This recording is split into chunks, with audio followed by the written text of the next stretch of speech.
নমস্কার। প্রচুর লোক, কোটি কোটি লোক, ভাল লাগছে দেখি। যাই হোক, উপস্থিত যদি কোনো বয়োজ্যেষ্ঠ থাকেন তাকে প্রণাম। আর ছোট ছোট ভাই বন্ধু, তাদের প্রীতি শুভেচ্ছা ভালোবাসা। আর যেটা আমার একদম হয় না, যদি আমার দু এক পিস বান্ধবী এখানে থাকে তাদের অনেক ভালোবাসা। Thank you. আমি আদি অকৃত্রিম আজও সেই লোকটাই, আগে বলতাম সেই ছেলেটাই, সেই লোকটাই বহু যুগ ধরে, বহু বছর ধরে আপনাদের যারা প্রিয় নায়ক ছিল, মানে চিরঞ্জিত, প্রসেনজিৎ, তাপস পাল, অভিষেক চ্যাটার্জি, এবং বর্তমানে জিৎ, যিশু সেনগুপ্ত, মিঠুন চক্রবর্তী, দেব, এদের হাতে হেভি ক্যালারি খাই। আমি ক্যালারিটা কেন খাই বলুন তো? আমাদের প্রিয় নায়িকা যাদের বহু বছর ধরে দেখে এসছেন, দেবশ্রী রায়, শতাব্দী রায়, ঋতুপর্ণা সেনগুপ্ত, ইন্দ্রাণী দত্ত, ইন্দ্রাণী হালদার, আর বর্তমানে তারপরে আমার কপালে তারাও জুড়েছে, মানে বর্তমানে দুষ্টু মিষ্টি নায়িকা সব, কোয়েল, রাইমা, রচনা, লকেট, স্বস্তিকা, এদের সবার শাড়ির আঁচল ধরে একটু টানাটানি করে। সত্যি কথা বলতে ভালোবাসতে না হয় কোনো নায়িকা দেয় না। আমারও তো ইচ্ছে করে, করে তো দেখি, আমারও তো ইচ্ছে করে প্রসেনজিৎ দাদার মতো রচনা ম্যানেজের মনটা একটু জড়িয়ে ধরি, ওই গাছের ডাল ধরে ঝুলে ঝুলে একটু গান গায়, ওই নরম মিষ্টি গানে মানে দেড় গানটা একটু ঠেকায় দেওয়া হয়। যখন এই হিরোইনগুলোর কাছে গিয়ে বলে চল না একটু বেরিয়ে আসি, সিনেমা দেখি, ফুচকা খাই, বলে মারবো জুতোর বাড়ি। এই জন্য তো জোর করে টেনে নিয়ে যায় ঘরের ভেতরে। তবে বহু বছর ধরে আমার একটা দুঃখ, একটা কষ্ট, একটা যন্ত্রণা বুকের ভেতরে রয়েই গেছে বহু বছর ধরে। এই দুঃখ, কষ্ট, যন্ত্রণাটা আমার একটা প্রশ্ন তৈরি। প্রশ্নটা কি বলি? ধরুন সিনেমা দেখানো শুরু হলো, সিনেমায় হিরো হিরোইন ভিলেন সব এলো, হিরোইনের সাথে আমার দেখা হলো, আমি একটু প্রেম ভালোবাসা করতে চাইলাম, তারপর চট থাপ্পড় জুতোর বাড়ি খেলাম, কে বললাম ঠিক আছে তাহলে তোমায় দেখে নেব। এইবার সিনেমায় দেখানো হলো কখন, কোথায়, কেন অন্ধকার রাস্তায় একা হিরোইন হেঁটে যাবে, সিনেমায় সিকোয়েন্স অনুযায়ী দেখানো। এবার আমি অন্ধকার রাস্তায় হিরোইনের জন্য অপেক্ষা করছি, হিরোইন একা হেঁটে আসছে, আমি সামনে গিয়ে দাঁড়ালাম, কি গো কেমন আছো সুন্দরী, এইবার কোথায় যাবে মাই? তো হিরোইন লাগানো ছুট, তারা করলাম অনেক দূর গিয়ে টিপে ধরে একটা মারুতি ভ্যানের মধ্যে পুরে অনেক দূর নিয়ে চলে গেলাম। কোথায় গেলাম? ভগবানের বাবা যায় নিয়ে ঘরের মধ্যে ঢোকালাম, দরজাটা বন্ধ করলাম, হিরোইনকে মাটিতে ফেললাম, ফেলে কি বললাম, দেখি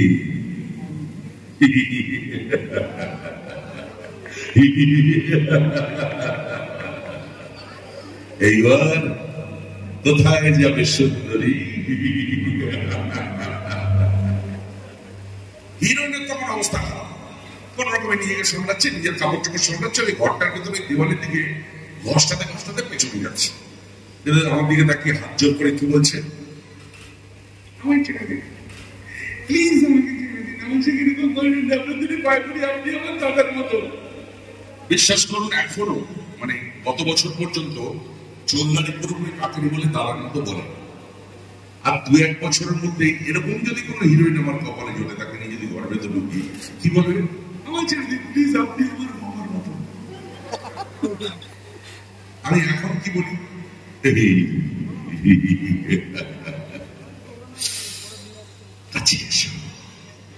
কাছে এসো সুন্দরী, তুমি একটু ছুঁয়ে দেখি। আরে দাদা তো আমার ডাক না। এই পর্যন্ত মাথায় ঢোকে, কোনো দুঃখ কষ্ট যন্ত্রণা নেই। ঠিক এর পরেরটাই আমার দুঃখ কষ্ট যন্ত্রণা, আমার এই প্রশ্নটা, হিরোইনটাকে ধরেছি কি ধরেনি, শাড়ির আঁচলটা ধরে সবাই কান দিয়েছি কি দিইনি, কোত্থেকে যে সালার হিরোগুলো খবর পায় আমার মাথায় ঢোকে না। সালা বাইক দিয়ে দরজা ভেঙে ঢোকে, কথা নেই বাচ্চা নেই, হুজুম কেন ভাই 2 মিনিট টাইম আমাকে দে, আমি হিরোইনটাকে ধরি, কিছু অন্তত করি। সারা ট্রেন লেট করে, বাস লেট করে, ফ্লাইট লেট করে, গান লেট করে, বাংলা সিনেমার হিরোগুলো ভিলেনদের জন্য 2 মিনিট লেট করতে পারে না। কোন হারাম দাদা খবর দেয় আজ আমার মাথায় ঢোকে। অনেকগুলো বছর হয়ে গেল, প্রায় 40 বছর, 350 কাছাকাছি ছবি হয়ে গেছে, বাংলা সিনেমার মাধ্যম থাকছে। তো সিনেমায় যখন অভিনয় করি তখন আমাদের একটা ডায়লগ দেওয়া হয়। সিনেমায় যখন অভিনয় করি তখন একটা ডায়লগ থাকে, স্ক্রিপ্ট থাকে, ডিরেক্টর থাকে, হিরো থাকে, হিরোইন থাকে, রিহার্সাল করি, ডিরেক্টর দেখিয়ে দেয়। ওই মঞ্চে যখন আসি না, অ্যাকচুয়ালি ডায়লগও হিরোদের হয়, সবকিছু হিরোদের হয়। আগেকার দিনে কি হতো, আমরা হিরোদের মেরে শুয়ে দিতাম, এত মারতাম তার অর্ধেক মারলে মানুষ মরে যেত। মেরেছি, শুয়ে পড়েছি, তার বউ অথবা প্রেমিকাকে আটকে রেখেছে, দেখ তোর বরটা মরে গেছে, চল আমি তোকে রানি করে রাখবো। ওইদিকে তাকিয়ে বলতো, ওগো ওগো তুমি ওঠো, একটু ট্রাই করা যাবে ভাই, বড্ড হাউলিং হচ্ছে, ট্রাই করো না প্লিজ। ওগো তুমি ওঠো, আমাকে বাঁচাও, এই দেখো শয়তানটা আমাকে ধরে নিয়ে যায় হচ্ছে, প্লিজ ওঠো আমাকে বাঁচাও। তুমি যে সিঁদুর আমার সিঁড়িতে দিয়েছো তার দিব্যি, ওঠো আমাকে বাঁচাও। আমাদের যে সন্তান ভবিষ্যতে আসবে তার দিব্যি, ওঠো আমাকে বাঁচাও। চুপ, মরে গেছে উঠবে থেকে, চল আমি তোকে রানি করে রাখবো, তোর বাচ্চা পাবো আমি হবো, চল। এই মরে গেছে অনেকক্ষণ, ওঠার কোনো চান্স নেই, এরকম এক পড়ে আছে। হঠাৎ প্রত্যেকে শক্তি পেতে কে জানে, টান চোখ খুলতো, জোরে জোরে নিঃশ্বাস করতো, উঠে গুদুম খেলাত। এখনকার হিরোরা, বিশেষ করে দেব আর জিৎ, যাদের কাছে এই বেশি মার খাই, দুটো হারামজাদা, আমাকে একটাও মারতে দেয় না। মারামারি শুরু হবে, প্রথম থেকে দাম দাম দাম দাম দাম দাম মারতে থাকবে। এত শক্তি কে দেয়? প্রচুর মারবে, যতক্ষণ না রক্তাক্ত কেলি আমি এক হয়ে যাবো ততক্ষণ মারবে।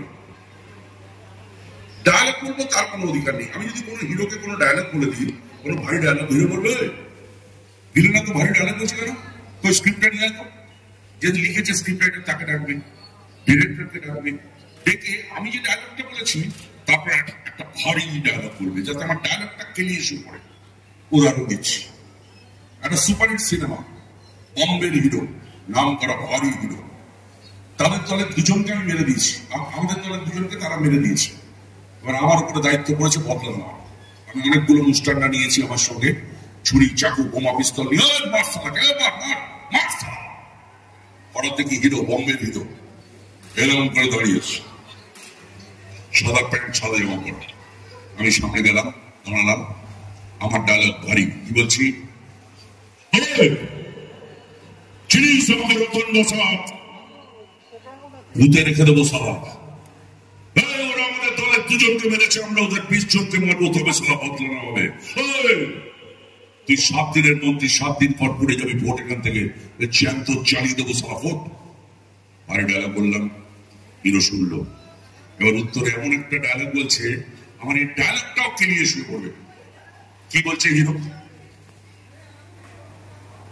রতন বসাক আমাকে গুন্ডামি শেখাস না, আমার যেখানে জন্ম সেখানে দাইমা নাই কেটে হাতে পেটে ধরিয়ে দেয়, ওটা মাস্তানি রাতুর ঘর। তুই যদি বাঁচতে চাস তুই সারা ফোট এখান থেকে, নইলে মারবো এখানে, লাশ পড়বে শ্মশানে।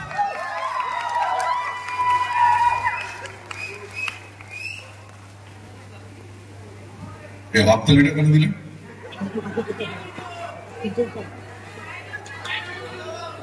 ডায়লগটা কার? আমার ডায়লগে দিলেন না তা? উত্তর কপাল আমার, অরিজিনাল শিল্পী, অরিজিনাল সিনেমার অরিজিনাল ডায়লগ, নো হাততালি। কোথাকার কে মিঠুন চক্রবর্তী কোথায় ঘুমোচ্ছে এখন তার ঠিক নেই, সারা তার ডায়লগ বলেছে, এখানে পয়দা উড়ে গেল। কুকুরের কপাল মিঠুনদের, সব হিরোদের। হিরো ডায়লগ শুনে মনে হবে ঘরে বসে দুটো পান কাটা, আয় বাবা দুটো দেখুন, একটা হিরো ডায়লগ করবো, আপনার মনে হবে আহা বাচ্চা আমার, ঘরে বসে দুটো পান কাটা, কি সুন্দর বলে হিরো। দেখুন, সুভাষ, বউ হারালে বউ পাওয়া যায় না, মা হারালে মা পাওয়া যায় না, মনে ঘরে বসে দুটো পান কাটা। আমার ডায়লগ শুনলে মনে হবে মাছ খারাপে জুতো বেড়ে, আমার মনে হয়। দেখবেন এটা কারা রে, এত কচি মাংস, ব্রয়লার চিকেন, ওরে আজকে সময় নেই, পরে একদিন জমিয়ে ফিস্টি হবে, ছ মনে হয় না দেশ আগে জুতো বেড়ে। হিরোর ডায়লগ শুনলে মনে হবে ঘরে বস দুটো পান্তা খা, মাথায় হাত গুলি দিচ্ছি, পাটা কেটে দিচ্ছি, ঘুমো, দেখবেন বুক ভরে যাবে। বাবা একটুখানি ইয়ে বাজাও তো, ভায়োলিন বাজাও, ভায়োলিন বা বাঁশি, সুন্দর করে ভায়োলিন বাঁশি বাজাও। হ্যাঁ আস্তে, একটু আস্তে। হ্যাঁ এটা সুন্দর, এটা বাজাও। এটা খুব হালকা হালকা, ওইটাই খুলে দে তালি। হ্যাঁ মা, মা গো, আমি তো বাড়িতে ফিরি না মা, আমি তো ফিরি মন্দিরে। আর তুমি তো আমার মা নহ মা, তুমি তো আমার দেবী। আমি অনেকদিন ভালো করে ঘুমোই মা গো, তোমার কোলে মাথা রেখে আমি একটু ঘুমোবো মা। আমার মাথায় হাত বুলিয়ে আমার একটু ঘুম পাড়িয়ে দাও না মা, আমার একটু ঘুম পাড়িয়ে দাও, আমার একটু ঘুম পাড়িয়ে দাও, আমার একটু ঘুম পাড়িয়ে দাও।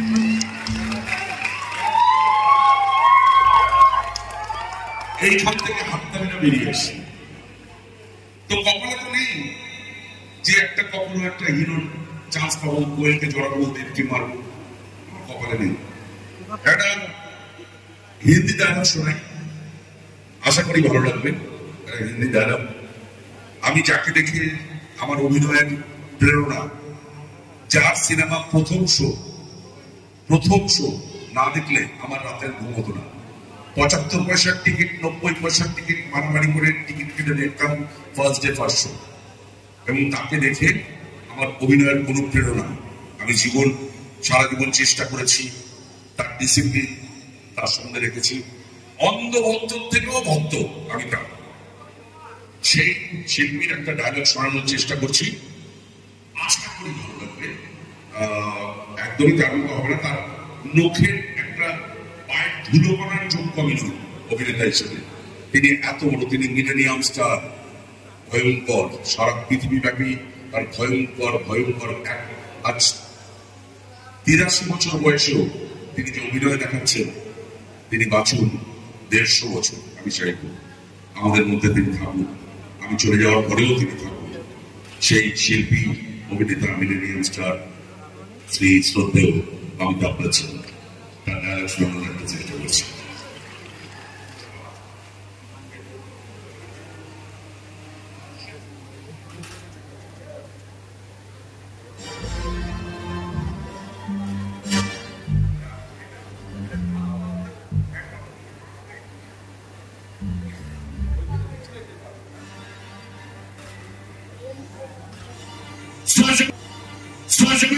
हिंदुस्तान मेरा नाम बादशाह खान है, मेरा मजहब मोहब्बत, मेरा ईमान मोहब्बत, जिसके लिए शेरी अल्लाह के नाम फूलों की खुशबू बन गई, जिसके लिए फरहाद ने फारूक की सीना चीन का दूध की नहर लगा, जिसके लिए मजनू ने शायरों की खाक छानी और आज भी जिंदा है तारीख बनकर, उसी मोहब्बत के लिए काबुल का ये पठान हिंदुस्तान की सरजमीन से मोहब्बत की ठहरवा में आया। आजमाइश कड़ी है, इम्तिहान मुश्किल है, लेकिन हौसला बुलंद है। जीत हमेशा मोहब्बत की हुई है, सदियों से ही होता आया है, यही होगा। रोशनी है खुदा की मंजूर, अंधेरे में चिराग जलते हैं, खुदा है, खुदा है, खुदा है। Thank you. সারা জীবনের সিনেমা করতে এসেছিলাম, বড় স্বাদ ছিল হিরো হতে পারিনি। ডিরেক্টর স্বপন সাহাকে বলেছিলাম, দাদা সিনেমা একটা গান গাওয়ার সুযোগ দেবেন। তিনি জিজ্ঞাসা করেছিলেন যে তুমি গান গাইতে পারবে? না দাদা, ওই যে হয় না, আজ এই দিনটাকে মনের খাতায় লিখে রাখো, কি সুন্দর। উনি চিরদিন গিয়েছেন, কিন্তু অ্যাকচুয়ালি কিশোর কুমার গিয়েছেন। চিরদিনই তুমি যে আমার খুশি গিয়েছেন, কিন্তু অ্যাকচুয়ালি গিয়েছেন কিশোর কুমার। এরকম আমি একটা গান গাইবো, দাদা ভাষাকু গাইবে, অভিজিৎ গাইবে, আমি সিনেমায় গাইবো। উনি বলেছিলেন তোমার পেট গরম হয়েছে, ডাব খাওয়া। তো সে স্বাদ আর মেটেনি। আমরা এখানে 150-200 জন আছি, আমি তো দুধের স্বাদ বলে মেটাবো? আমি ভাঙাচোরা তার গলা আমার, বিশ্বাস করুন, আমি গান গাইলে ভূমিকম্প হয়, কুকুরের ডাক বেরোয়। সেই গলায় আমি একটা প্রেমের গান গাইবো? এটা এমন একটা প্রেমের গান না বহু যুগ ধরে কোটি কোটি ছেলে মেয়ে, মানে আমি বিশ্বাস করুন আমি এই গানটা দিয়ে প্রেম করছি, তারপরে জেনারেশনের পর জেনারেশন এই গান নিয়ে প্রেম করে যাচ্ছে আজও, মানে একটা প্রেমের জাতীয় সঙ্গীত। এই গানটা আমি শোনানোর চেষ্টা করছি, সেখানে একটা নয় দুটো হিরোইনকে আমি মঞ্চে রাখবো, দুটো হিরোইন, আমার একটাই হবে না, দুজনকে চলাবো। বাবা হিরোইনরা মঞ্চে এসো, দুজন হিরোইন মঞ্চে আসবে, দুজনকে মাইক দেবে তো? কটা মাইক আছে? দুটো মাইক, ঠিক আছে দিয়ে দাও। দুটো দুটো হিরোইন, একটা একটু বয়স্ক একটা একটু কম বয়স্ক, একটা করছি একটা করছি না, তোমার সঙ্গে করছি। ভালো লাগছে? প্রেম করবো? চলো দেখি প্রেমের জাতীয় সঙ্গীত বাজাও।